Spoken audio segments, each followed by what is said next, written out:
여러분 반갑습니다. 이렇게 주 안에서 또 한 주간을 보내고 마지막 주일을 여러분과 함께 맞이하게 되어서 너무나 기쁩니다. 우리 무더운 여름 보내시느라고 힘드셨죠? 아무도 대답을 안 하시는 거 보니까 다 잘 보내신 것 같아요. 정말 전 세계적으로 막 500년 만에 가뭄이 왔죠. 또 사막에 비가 내리고요. 이상 기후가 나타나고 있는 여름이었습니다. 우리 하나님께서 여러분과 저를 여기까지 건강 지켜주시고 또 힘주시고 또 여러 가지 위험한 일 가운데서 보호해 주셨습니다. 하나님의 은혜가 아니면요, 여기 이렇게 우리가 와서 앉아 있을 수가 없습니다. 할렐루야. 우리 지금 한국에 계시는 서경석 목사님과 사모님 이제 한 주간 남으셨는데 건강 잘 지키시고 또 이제 안전하게 즐겁게 남은 기간 보내시다가 돌아오시기를 바랍니다. 하나님께서 오늘 이 시간에 우리가 드리는 예배를 통해서 영광 받으시고 여러분에게 꼭 필요한 말씀 또 저에게도 필요한 말씀을 주실 줄로 믿습니다. 예수님께서 말씀하셨습니다. 두세 사람이 내 이름으로 모인 가운데 내가 그 자리에 와 있겠다 그러셨습니다. 우리 눈에는 안 보이지만 여러분들 앉아 계신 또 우리가 예배드리는 이 자리에 주님이 와 계십니다. 우리는 성경 말씀을 통해서 그래서 예배가 얼마나 귀한지 알 수가 있습니다. 오늘 우리 교독하신 말씀 우리 제목을 씨 뿌리는 자의 비유를 들으라 이런 제목으로 우리 같이 말씀을 듣도록 하겠습니다. 13장 1절 한번 보세요. 마태복음 13장 1절 그날에 예수께서 집에서 나가사 바닷가에 앉으심에 그랬습니다. 예수님께서 이제 그 당시에 랍비들 이스라엘 랍비들은요 보통 앉아서 가르쳤습니다. 앉아서 가르쳤는데 그리고 그들은 회당이나 어떤 정해진 장소, 건물 그런 데 안에서만 가르쳤는데요. 우리 예수님은 아주 훌륭한 구세주이시면서 귀한 구세주이시면서 훌륭한 교사이십니다. 그래서 이제 바닷가에서 그 당시 랍비들이 앉았던 것처럼 주님도 앉으셔서 이렇게 가르치려고 하셨습니다. 그런데 사람들이 몰려들기 시작하는 거예요. 여러 지역에서 또 여러 동네에서 여러 곳에서 예수님을 만나려고 사람들이 막 몰려드는 겁니다. 우리 한국말에 인산인해라는 말이 있죠. 얼마나 많이 몰려들었는지 몰라요. 제가 고등학교 때 그 빌리그램 목사님 한국에 오셔서 집회하셨죠. 여의도에서. 그때 정말 100만 명이 모였다고 하잖아요. 어마어마하게 모여들었습니다. 근데 우리 예수님께서 이제 말씀을 가르치려고 바닷가에 앉으셨는데 그렇게 많이 모여드는 거예요. 온갖 인생의 문제들을 가지고 나왔습니다. 질병을 가지고 나왔습니다. 상처를 가지고 나왔습니다. 많은 사람들이 온갖 문제를 가지고 주님께 찾아 나온 것입니다. 그런데 여러분, 우리 예수님께서 이제 그동안 쭉 살펴보면요, 우리 새벽마다 보고 있는데요, 모든 성과 촌에 두루다니시며 저희 회당에서 가르치시며 천국 복음을 전파하시며 모든 병과 모든 약한 것을 고치시니라 그랬습니다. 회당에서도 가르치시고 천국 복음을 전파하시고 모든 병, 하여간 주님 앞에 가지고 나오는 병들은 다 고침을 받았어요. 죽은 자도 살리셨습니다. 귀신들을 떠나가게 했습니다. 그러니까 여러분, 어떤 사람들은 그것을 보면서 주님을 이제 어떤 분인지 깨닫기 시작한 것입니다. 어떤 사람은 소문을 듣고 모여드는 것입니다. 그래서 너무나 많은 사람들이 몰려들었습니다. 그래서 주님은 여기 13장 2절에 보시면 큰 무리가 그에게로 모여들거늘 그랬습니다. 너무나 사람들이 많으니까 예수님께서 배에 앉아서 가르치겠다고 하시면서 이제 바닷가에서 거기 떠 있는 배로다가 가셨습니다. 그리고 주님은 거기에 배에 앉으시고 수많은 셀 수 없는 무리들이 바닷가에서 다 서가지고 주님의 말씀을 듣기 시작했습니다. 여러분, 마태복음 13장에는 모두 7개의 비유가 나옵니다. 근데 오늘 이 시간 저는 여러분과 함께 첫 번째 비유, 너무나 잘 아시는 거죠? 씨 뿌리는 자의 비유를 같이 들으려고 합니다. 여러분, 한번 이 시간에 잠깐 상상을 해보세요. 그 수많은 사람들이 지금 서 있고 바닷가에 서 있고 예수님이 배에 앉으셨는데, 오늘 이 자리에 오신 여러분들이 그 수많은 사람 중에 내가 그 자리에 있다고 한번 상상해 보세요. 한번 그 자리로 가보세요. 어떤 성경학자가 말했습니다. 이것을 거룩한 상상력이라고 말했습니다. 그러면서 예수님께서 이 성경 말씀을 통해서 여러분들에게, 저에게 directly speaking, 직접 말씀하신다. 그렇게 이제 말한 학자가 있습니다. 여러분, 주님이 여러분에게 이 말씀을 통해서 지금 말씀하신다고 생각하면서 말씀을 들으시기 바랍니다. 아멘. 자, 예수님 비유로 말씀하십니다. 농부가 나와서 씨를 뿌렸습니다. 여러분, 그 당시에 농부는 씨를 이렇게 자루주머니에다 넣고 걸어가면서 이렇게 뿌리는 것입니다. 그런데 4군데의 씨가 떨어졌다고 나와 있습니다. 첫 번째는 어떤 씨들은 길가에 떨어졌습니다. 길이 딱딱하잖아요. 씨가 들어가지 못합니다. 그대로 있습니다. 근데 또 길이, 여러분, 사람들이 오고 가잖아요. 그 사람들의 발에 밟히기도 했습니다. 그런데 그 옆에 이제 앉아있던 새들이 날아와서 그렇게 들어가지 않고 있는 씨를 그냥 먹어버리는 거예요. 너무나 이해하기가 쉬운 비유입니다. 두 번째 씨는 돌밭에 떨어졌습니다. 돌밭에. 그러니까 돌하고 흙하고 섞여 있는 데인데 거기에 씨가 떨어지니까요, 여러분, 잠깐 동안은 이제 싹이 났습니다. 근데 해가 쨍쨍 내리치니까 돌이 금방 뜨거워지잖아요. 그래서 그만 그 옆에 붙어 있던 싹이 타버렸습니다. 뿌리가 없으므로 말라버렸습니다. 세 번째 씨는 어디에 떨어졌는가 하면 가시떨기 위에 떨어졌습니다. 덤불, 잡초 위에 떨어진 것입니다. 그래서 거기는 그래도 좀 흙이 있으니까 씨가 들어가서 싹도 나고 제법 자랐습니다. 그런데 여러분 보세요. 아마 시골에 계시다가 오신 분들은 아실 거예요.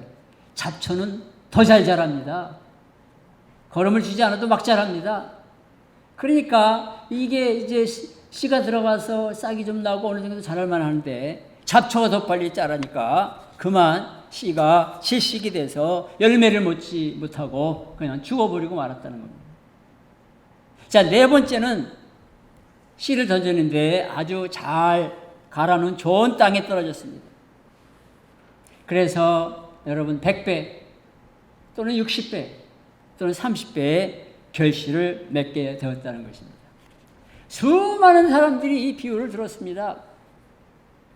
근데 맨 앞에 누가 앉아 있었는가 하면은 제자들이 앉아 있었습니다. 제자들이 이제 주님 앞에 질문을 하는 거예요. 예수님, 이게 도대체 무슨 뜻입니까? 무엇을 말씀하려고 하시는 겁니까? 이 씨 뿌리는 자의 비유는 어떤 의미가 있습니까? 설명을 좀 해주시면 좋겠습니다. 그때 우리 예수님께서 친절하게 자세하게 설명을 해 주십니다. 오늘 이 설명을 들으시고 여러분 이 자리에서 주님의 음성을 들으시는 여러분 되시기를 주님의 이름으로 축복합니다. 우리 명성교회 나오시는 분들은 아주 아멘 소리도 좋습니다. 여러분, 먼저 우리가 여기서 기억해야 될 것은 씨 뿌리는 자가 누군가 하는 것입니다. 씨 뿌리는 자가 누굽니까? 예수님이십니다. 예수님께서 씨 뿌리는 자이십니다. 복음의 씨를 뿌리시는 거예요. 천국 말씀을 뿌리시는 거예요. 구원의 말씀을 뿌리시는 겁니다. 생명의 말씀을 뿌리시는 거예요. 영원한 진리의 말씀을 주님께서 뿌리고 계시는 거예요. 그 말씀은 중심이 예수 그리스도인 것입니다. 여러분 요한복음 5장 39절 보시면 이런 말씀이 나옵니다. 한번 따라해 보시겠습니다. 너희가 성경에서 영생을 얻는 줄 생각하고 성경을 상고하거냐. 이 성경이 곧 내게 대하여 증거하는 것이니라. 여러분 유대인들이 그 당시 성경은 구약 성경이잖아요. 열심히 성경을 읽고 연구하고 그랬는데 성경이 예수님에 대해서 예언하고 있는 책입니다. 구약 성경이 증거하고 있는 것입니다. 오실 메시아를 설명해 주고 있는 책입니다. 오실 메시아를 예언하는 책입니다. 그 예언대로 예수님께서 오셨고 지금 주님을 증거하고 계시는 거예요. 요한복음 3장 16절에 보면 하나님이 세상을 이처럼 사랑하사 독생자를 주셨으니 이는 저를 믿는 자마다 멸망하지 않고 영생을 얻게 하려 하심이라. 여러분 하나님이 세상을 이처럼 사랑하사 독생자 예수 그리스도를 주셨는데 그분이 오셔서 지금 말씀하고 계시는 거예요. 그 예수님을 믿는 자들은 멸망하지 않고 영생을 얻게 하려 하심이라. 여러분 세상에 사람들이 한 번은 태어나고 한 번은 죽습니다. 근데 죽음 후의 끝이 아닙니다. 예수님을 믿고 구원받아 살아갔던 자들에게는 영원한 생명이 주어지는 것입니다. 이터널 라이프, 영생이 주어지는 것입니다. 천국에서 영원히 사는 그런 일이 시작되는 것입니다. 근데 예수님을 믿지 않고 예수님을 저버리고 살았던 사람에게는 아무 일도 안 일어나는 것이 아니라 한 번은 죽지만 그 후에는 영원한 멸망의 자리로 영원한 심판의 자리로 떨어지게 되는 것입니다. 그곳이 바로 성경은 지옥이라고 말씀하고 있습니다. 오늘날에도 예수님은 이제 교회를 통해서 씨를 뿌리고 계시는 거예요. 여러분 우리 명성교회를 통해서 주님이 씨를 뿌리고 계시는 것입니다. 목사님을 통해서 말씀이 증거되는 거예요. 또 이 많은 교회들이 있지 않습니까? 수많은 교회들을 주님께서 세우시고 주의 종을 세우셔서 주일마다 수요일마다 새벽마다 주님께서 말씀을 종을 통해서 주고 계시는 거예요. 목사와 교사를 통해서 말씀이 증거됩니다. 제가 선교지에 다녀보니까요. 수많은 선교사들이 정말 선교지에 와 있습니다. 뭐 미국 선교사, 한국 선교사 뭐 많이 와 있습니다. 또 여러 나라에서. 주로 대부분이 이제 미국 선교사, 한국 선교사들인데요. 가보면 그분들이 그냥 열심히 씨를 뿌리고 있는 거예요. 또 여러분 이 평신도들 가운데서도 전도하는 분들이 많습니다. 그런 귀한 일꾼들을 통해서 계속해서 오늘도 씨가 뿌려지고 있는 것입니다. 자, 그런데 네 종류의 씨가 있다는 겁니다. 네 종류의 사람이 있다는 겁니다. 네 종류의 마음밭이 있다는 거예요. 첫 번째는 길가에 떨어진 씨입니다. 우리 마태복음 13장 19절 한번 보시기 바랍니다. 성경책 다 갖고 계시죠? 마태복음 13장 19절. 아무나 천국 말씀을 듣고 깨닫지 못할 때에는 악한 자가 와서 그 마음에 뿌리운 것을 빼앗나니 이는 곧 길가에 뿌리운 자요. 누구든지 말씀을 들으나 깨닫지 못할 때는, 바꿔 말하면요, 깨닫는다고 하는 게 우리가 이해한다 이렇게 생각하면 조금 약합니다. 여기서 깨닫는다고 하는 것은 말씀을 아멘으로 받는 걸 말하는 겁니다. 이해가 되십니까? 말씀을 깨닫는다고 하는 것은 그냥 지식적으로 아는 것, 그걸 말하는 것이 아니라 저 말씀이 주님의 말씀이다, 하나님의 말씀이다라고 받아들이는 거예요. 그렇지 않을 때는 악한 자가 와서 그 마음에 뿌린 것을 빼앗나니 이는 곧 길가에 뿌리운 자요.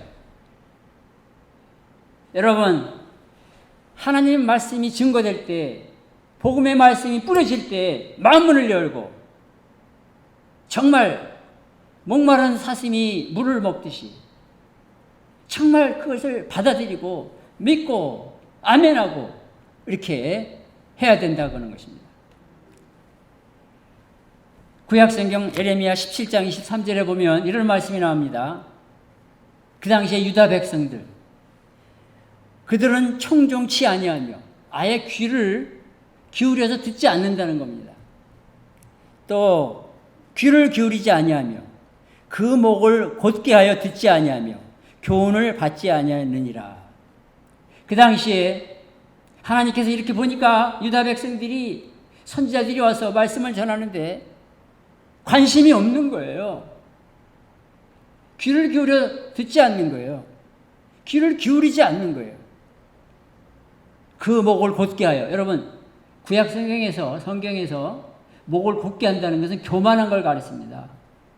아주 목을 꼿꼿하게 이렇게 좋은 자세로 앉아있는 걸 말하는 게 아니라 아주 교만한 것을 그렇게 표현했습니다. 교만해서 교훈을 받지 아니하느니라. 여러분, 자녀들을 다 키우고 또 다 성장했죠. 근데 자녀들 중에서도 부모가 무슨 말을 할 때 잘 듣는 자녀가 있고 안 듣는 자녀가 있어요. 이건 뭐 어느 가정이나 되게 이렇게 좀 차이가 납니다.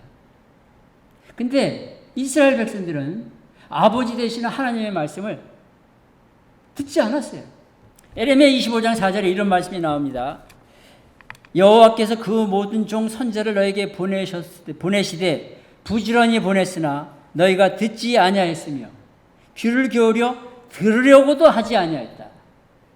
듣는 흉내도 안 냈다는 것입니다.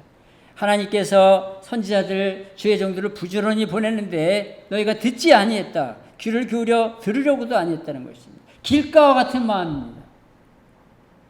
여러분, 길가와 같은 마음은 그 마음이 딱딱합니다. 아주 굳어 있습니다. 마음이 닫혀 있습니다. 왜 그런가 하면 아직 교만하기 때문에 그 말씀을 거부하는 것입니다. 말씀 앞에서 마음이 닫혀 있습니다. 하나님의 말씀을 받아들이지 않습니다. 거부합니다. 불신합니다. 그리고 여러분, 그렇게 하고 있을 때 어떤 일이 일어나는가 하면요, 새가 먹어버린다는 것이죠. 새는 무엇을 가리키는가 하면 누가복음 8장 12절에 설명이 잘 나와 있습니다. 길가에 있다는 것은 말씀을 들은 자니 이에 마귀가 와서 그들을 믿어 구원을 얻지 못하게 하려고 그 말씀을 마음에서 빼앗는 것이요. 여러분, 마음을 굳게 닫고 있고 마음을 열지 않고 말씀을 무시할 때 어떤 일이 일어나는가 하면 사탄이 그 순간에 그 말씀을 빼앗아 간다는 겁니다. 저는 이 말씀이 아주 너무나 우리들에게 오늘 중요하다고 믿습니다. 우리 예수 믿고 구원받은 자들은 항상 말씀의 문을 열어야 됩니다. 마음의 문을 열어야 됩니다. 여러분들 이 시간에 이 더운 날 8월 마지막 주일날 바쁜데 이 자리에 오셨는데요. 이 시간에 여러분 마음을 다 활짝 열고, 저는 부족합니다. 뭐 잠깐 말씀 전하고 또 이제 가는 게스트 스피커지만은 하여간 이 시간이나 또 우리 사경성 목사님이 말씀을 전할 때나 여러분 어느 때든지 교회 나와서 말씀이 증거될 때 마음을 아멘 하고 활짝 열고 말씀을 들으시는 여러분 되시기를 주님의 이름으로 축복합니다. 그런 사람이 복 있는 사람이에요. 이 얼마나 귀한 시간입니까, 이 시간이. 세상에 많은 사람들 중에서 하나님께서 여러분을 택해서 이 자리에 오게 하셨는데 얼마나 귀한 기회이고 은혜의 자리입니까? 이 시간에 나와서 마음을 열고 집중을 하고 이렇게 말씀을 듣는 자가 복 있는 것입니다. 그렇지 아니하면 마음을 닫거나 관심이 딴 데가 있거나 하면 여러분 그 순간에 마귀가 와서 말씀을 빼앗아갑니다. 제가 지난 1월 달에도 서아프리카 아비장이라는 곳에 가서 이제 강의를 했습니다. 뭐 강의지만 설교이면서 강의면서 그렇습니다. 근데 여러분 거기 이렇게 물 묻은 그런 강의실인데 너무나 이제 학생들이 많으니까 큰 예배실로 갔습니다. 이거에 한 5배 정도 되는 예배당인데 거기에 신학생들 80명 또 제가 강의할 기간 동안에 목사님들이 한 60명이 왔어요. 그 선교사님이 돕는 목사님들인데 그리고 140명의 말씀을 듣는 거예요. 근데 거기는요, 강의 들으러 올 때 강의 들으러 올 때 2주간 강의 들었는데요. 들어오면서 핸드폰을 이만한 이제 여기 통을 하나 갖다 놓습니다. 거기다 핸드폰을 다 두고 자기 자리로 가요. 그렇게 하기를 했대요. 왜냐하면 이 수업을 듣다가 핸드폰에 연락이 오면 보게 되고 막 이렇게 하니까 집중해서 강의를 듣기 위해서, 집중해서 말씀을 듣기 위해서, 그리고 이제 오후에 한 3, 4시 다 끝날 때 자기 걸 찾아가요. 얼마나 말씀을 열심히 잘 듣는지 몰라요. 땀이 뻘뻘 흐르고 막 선풍기는 돌아가도 더워요. 근데 140명이 앉아가지고 그렇게 말씀을 열심히 듣는 거예요. 여러분, 우리가 말씀을 잘 읽어야 됩니다. 말씀을 공부해야 됩니다. 말씀을 듣는 자리에 즐거운 마음으로 나와야 됩니다. 오늘이 기회입니다. 오늘이 예수님의 음성을 들어야 되는 날입니다. 말씀을 들을 때의 마음을 활짝 열고 집중해서 아멘하고 받아들이고 믿으시는 여러분 되시기 바랍니다. 오늘 지금까지도 말씀 공부 많이 하셨고 뭐 설교도 많이 들었고 교회 생활도 오랫동안 하셨는데 오늘 또다시 주님의 음성을 들어야 됩니다. 말씀을 들을 때 세상의 생각, 근심, 걱정 다 접어두고 집중해서 말씀을 들어야 됩니다. 그리고 아멘하고 말씀을 받아들이고 믿어야 됩니다. 그런 자에게 은혜가 임하고 그런 자에게 하나님께서 복을 내려주십니다. 믿습니까? 저도 반성하고 회개합니다. 사실 목사가 다른 목사님들 설교 잘 집중해서 안 듣는 경향이 많이 있어요. 딴 생각하고 있는 거예요. 그런 거 회개하고 정말 어디 가서 말씀을 듣든지 아멘! 집중해서 기도하는 마음으로 듣는 것을 이제 이 말씀 준비하면서 제가 생각했습니다. 여러분, 마귀라는 존재가 있습니다. 그래서 마귀는 어떻게 하든지 말씀을 빼앗아 가려고 해요. 사람의 마음을 자꾸 세상으로 향하게 만듭니다. 텔레비 보는 게 더 말씀보다 즐겁게 만드는 거예요. 영화 드라마 보는 거는 막 시험 가는 줄 모르는데 뭐 그거 여러분 보는 게 나쁘다고 말씀드리는 거 아니에요. 종종 볼 필요도 있어요. 그러나 그냥 우리가 드라마 보고 영화 볼 때는 막 즐겁고 막 기쁘고 막 기다려주고 막 그냥 빠져들어가는데 설교 듣고 성경 읽을 때는 막 그냥 별로 이렇게 그런 거 마음이 약할 때가 있는 것입니다. 우리 자신을 돌아봐야 돼요. 마귀는 자꾸 성경 말씀을 멀리하게 만듭니다. 마귀가 오늘 믿는 자들에게도 찾아와서 교회를 멀리하게 만들고 예배를 멀리하게 만들고 예수님을 멀리하면서 결과적으로 육신을 따라가게 만듭니다. 여러분, 길가에 떨어진 씨와 같은 이런 자가 우리가 결코 돼서는 안 됩니다. 아멘. 두 번째 주시는 말씀은 돌밭에 떨어진 씨입니다. 누가복음에는 바위 위에 떨어진 씨라 그랬습니다. 여기 우리 오늘 마태복음 13장 20절과 21절 보세요. 돌밭에 뿌리었다는 것은 말씀을 듣고 즉시 기쁨으로 받되 그 속에 뿌리가 없어 잠시 견디다가 말씀을 인하여 환난이나 핍박이 일어나는 때에는 곧 넘어지는 자예요. 여러분, 이 돌밭에 부러진 씨와 같은 성도는 어떤 성도인가 하면요, 말씀을 처음에 예수 믿고 구원받고 이제 교회 나와서 말씀 듣고 또 개인이 성경 읽고 막 처음에 막 즐거워하고 기뻐하고 막 그냥 그렇습니다. 감사하면서. 근데 조금 시간이 지나가면서 은혜만 받고 좋은 일만 생기고 기쁜 일만 생기는 줄 알았더니 어느 날 환난이 다가와요.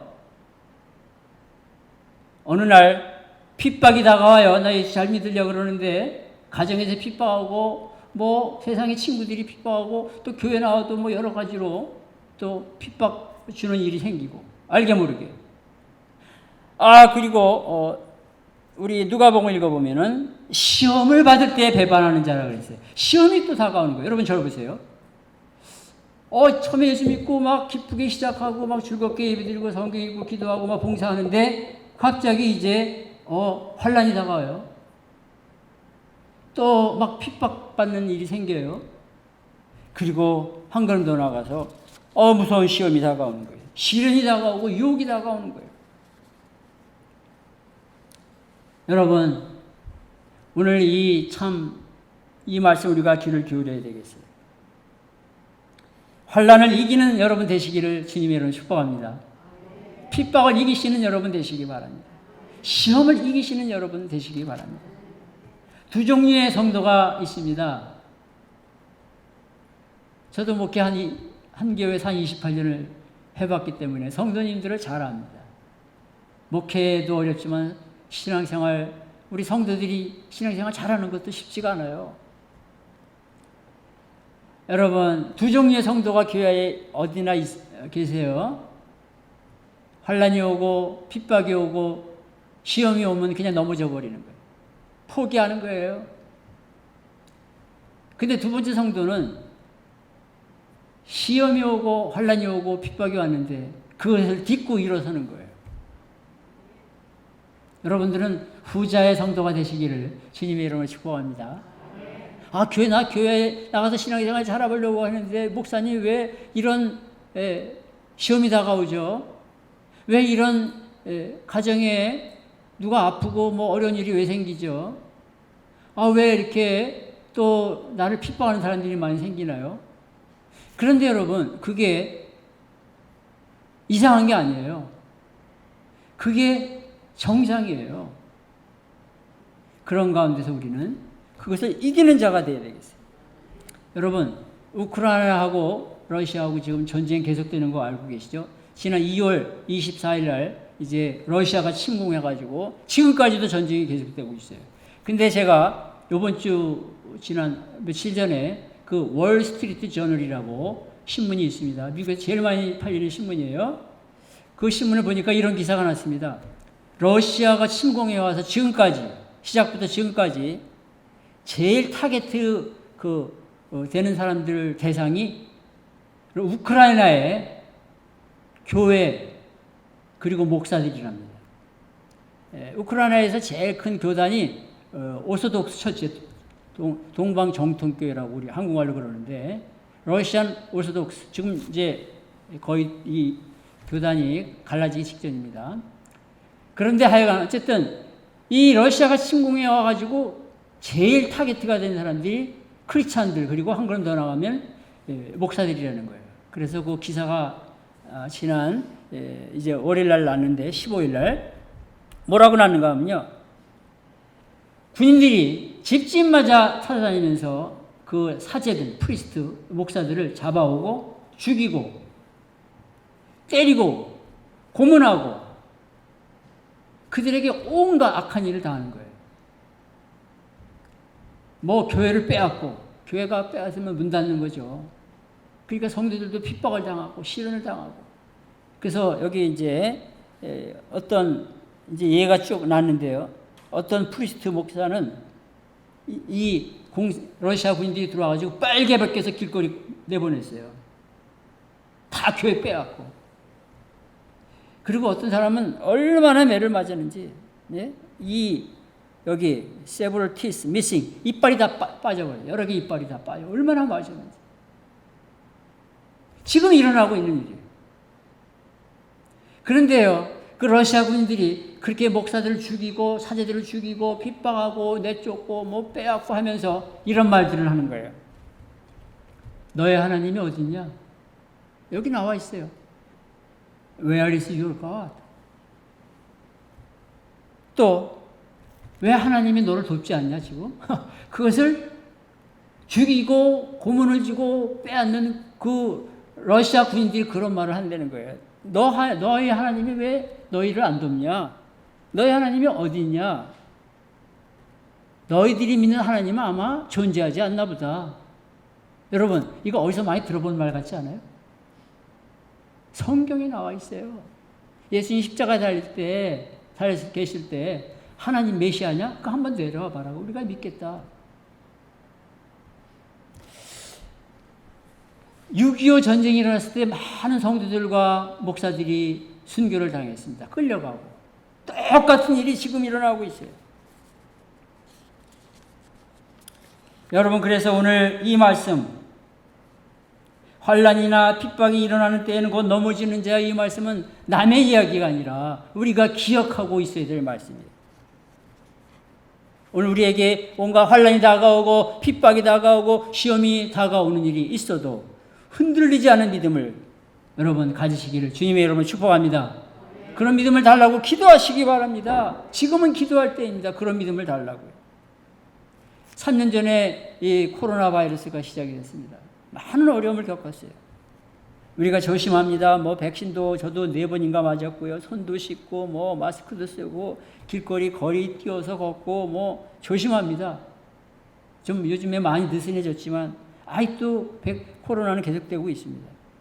그런데 중요한 것은요. 코로나 때문에 여러분의 신앙이 흔들리거나 떨어지거나 또 없어지면 결코 안 된다는 거예요.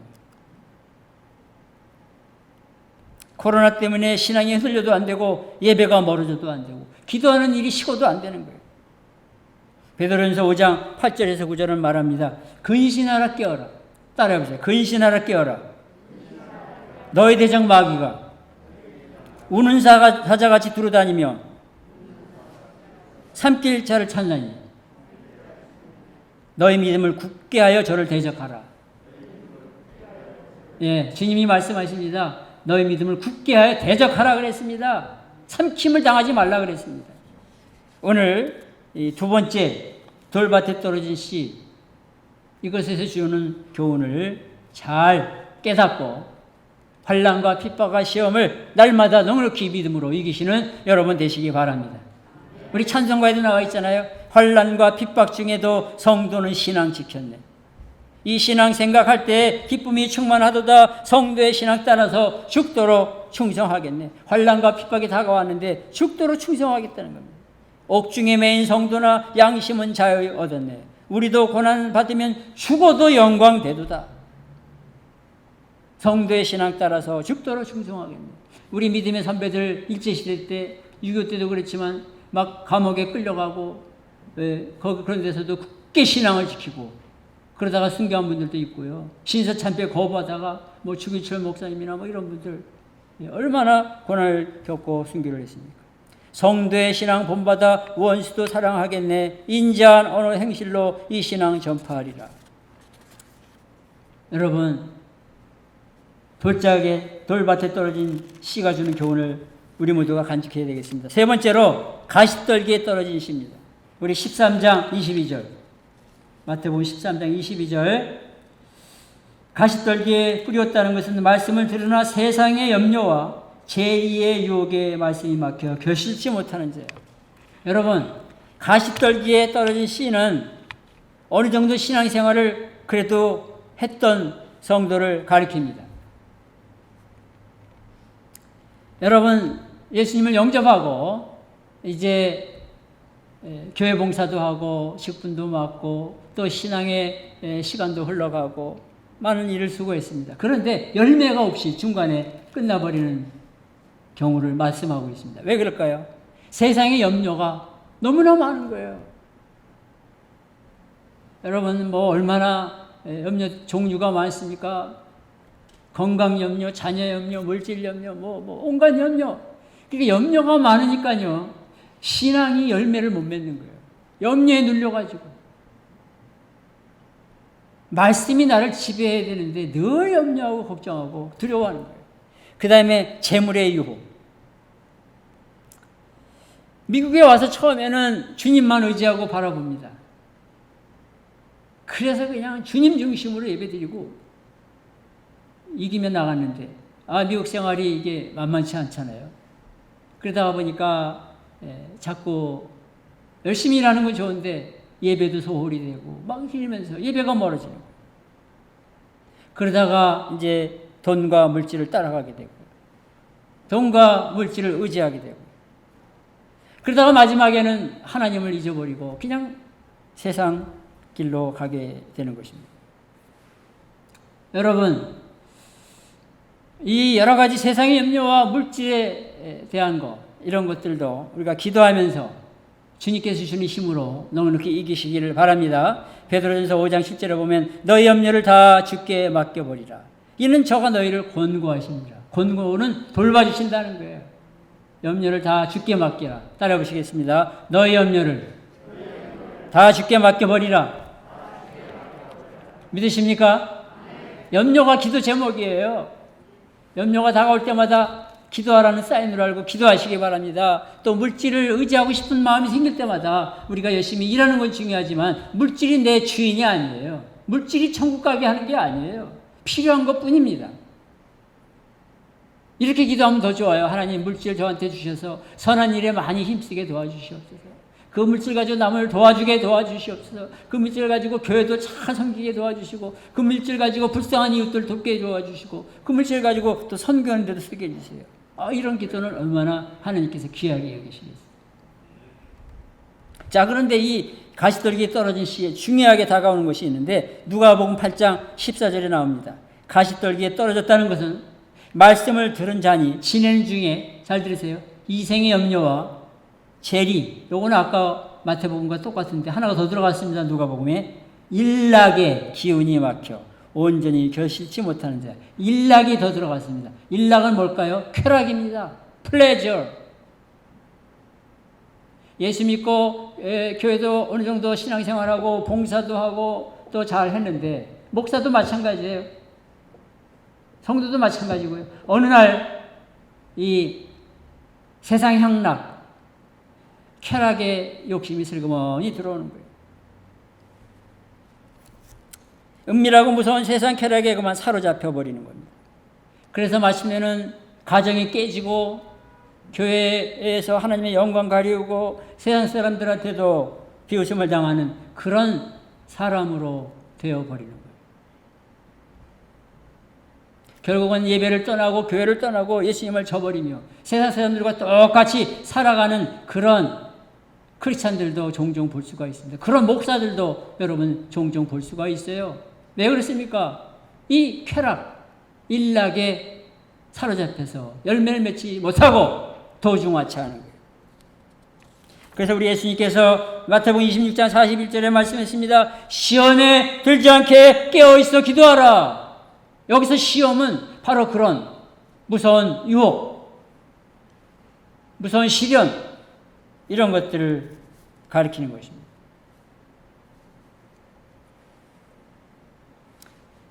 마틴 루터는 이런 세상 쾌락, 향락, 시련이 다가올 때마다 찬송가를 열심히 불렀다고 합니다.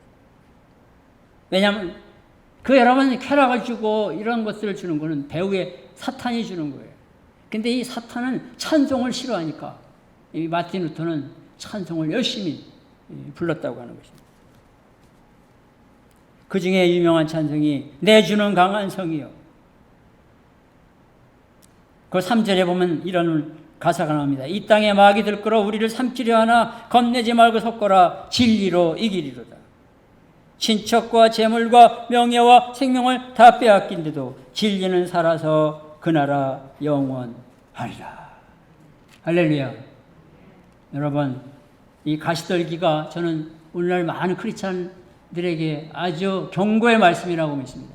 이것을 우리가 잘 기억하고 정말 가시떨기에 여기 주님께서 말씀하신 세상의 염려를 이기시기 바랍니다. 믿음으로. 재물의 유혹을 이기시기 바랍니다. 믿음으로.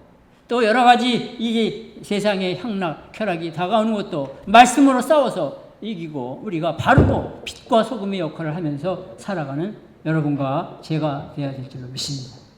마지막으로 결론입니다. 좋은 땅에 떨어진 씨. 마태복음 13장 23절입니다. 우리 한번 같이 읽어보실까요? 마태복음 13장 23절 시작. 좋은 땅에 뿌리었다는 것은 말씀을 듣고 깨닫는 자니 결실하여 혹 100배 혹은 60배 혹 30배가 되느니라 하시니라. 오늘 이 자리에 앉아 계신 우리 사랑하는 우리 성도님들, 좋은 땅에 떨어진 씨와 같이 되시기를 주님의 이름으로 축복합니다. 여러분들은 귀한 분들이에요. 아멘 좀 해보세요. 예, 다시 한번. 여러분들이 귀한 분들입니다. 그래서 끝까지 잘 달려가시기 바랍니다. 끝까지 잘 달려야 돼요.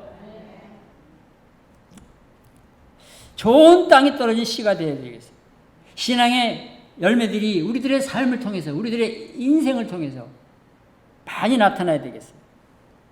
여러분, 우리가 열매는 성도가 되려면 어떻게 됩니까? 이제 정리하는 거예요, 이제. 하나님 말씀을 잘 들어야 됩니다. 마음을 열고 믿음으로 들으시기 바랍니다. 마음을 열고 들으시기 바랍니다. 집중해서 들으시기 바랍니다. 겸손하게 들어야 됩니다. 그리고 환난이 다가오고 질병이 다가오고 시험이 다가와도 주님을 바라보고 힘있게 나아가야 되겠습니다. 여러분, 그리고 결국은 세상의 염려, 또 물질의 염려, 쾌락을 이기는 길은 말씀과 성령뿐이에요. 따라 보시겠습니다. 말씀과 성령뿐이다. 그래서 늘 기도하기를 하나님 성령 충만하게 해주세요. 말씀 충만하게 해주세요. 그렇게 기도하시는 여러분 되시기를 바랍니다. 저는 선교지에 자주 가는데요. 그런 기도를 많이 합니다. 제가 몇 가지를 늘 이제 걸을 때도 그렇고 선교지 가서도 그렇고 뭐 자주 하는 기도가 있습니다. 예수 충만하게 해주시옵소서. 성령 충만하게 해주시옵소서. 말씀 충만하게 해주시옵소서. 구원이 충만하게 해주시옵소서. 은혜가 충만하게 해주시옵소서. 능력이 충만하게 해주시옵소서. 그게 제가 기도하는 기도 중에 그게 들어가 있습니다. 걸을 때마다 뭐 선교 갈 때마다 혼자 있을 때마다 주여 예수님 충만하게 해주시옵소서. 성령 충만하게 해주시옵소서. 말씀 충만하게 해주시옵소서. 구원 충만하게 해주시옵소서. 은혜 충만하게 해주시옵소서. 능력 충만하게 해주시옵소서. 기도하고 나면 얼마나 좋은지 몰라요. 그거밖에는 길이 없어요. 누가복음 8장 15절에 똑같은 말씀인데 결론이 이렇게 나와 있습니다. 잘 들어보세요. 좋은 땅에 있다는 것은 착하고 좋은 마음으로 말씀을 듣고 지키어 그 다음에 중요합니다. 인내로 결실하는 자니라. 따라 보시겠습니다. 인내로 결실하는 자니라. 시작. 여러분, 인내하면서 나아가셔야 돼요. 끝까지. 그러면 여러분 삶을 통해서 100배의 많은 열매들이 나타날 줄로 믿습니다. 제가 이제 9월 달에 다음 주일 설교 끝나고 파라과이로 갑니다. 파라과이로 가서 한 주간 선교를 하고요. 그 다음에 이제 한 열흘간 쿠바를 갑니다. 우리 24명 그 실버들이 있어요. 뉴저지에. 거기에 이제 제가 같이 가는데 저는 가서 거기 목사님들 한 50명 이렇게 강의하고 설교하는 일을 합니다. 그 열흘 갔다 오고요. 10월 달에는 이제 도미니카 또 한 2주간 갑니다. 그런데 선교지 가보면요. 참 귀한 선교사님들이 많아요. 그 한 분 예를 들고 말씀을 마치겠습니다. 이제 지난 1월 달에 제가 웨스트 아프리카 코트디부아르의 아비장이라는 곳을 갔다 왔는데요. 거기에 그 많은 선교사님들이 있겠지만 제가 만난 선교사님만 소개하고 마치겠습니다. 그분의 이름이 백성철 선교사 부부입니다. 이 두 분이 26년 전에 26년 전에 거길 갔어요. 그분들 얘기가 그 나라가 어디 있는지도 모르고 갔대요. 하여간 무조건 부르심을 받고. 그런데 다 줄여서 이제 지금요 그분들이 26년 이 부부가 있으면서 118개 교회를 세웠어요. 몇 개 교회요? 118개 교회를 잘 짓고 이렇게 해서 세운 교회가 118개입니다.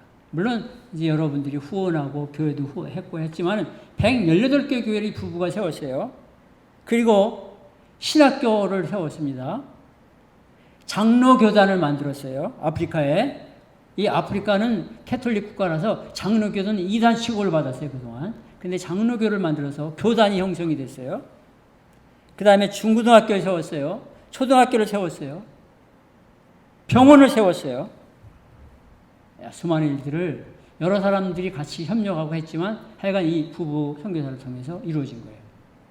여러분, 한 가정이 믿음에 쓰니까 100배의 그 이상의 결실을 맺게 되는 거예요. 저는 오늘 이 자리에 앉아 계신 여러분들의 삶이 다 그렇게 되시기를 주님의 이름으로 축복합니다. 인내하시면서 모든 시험도 이기고 걱정도 이기고 늘 말씀을 듣을 때 마음을 활짝 열고 끝까지 힘있게 바울과 같이 달려가는 여러분 되시기 바랍니다. 기도하겠습니다.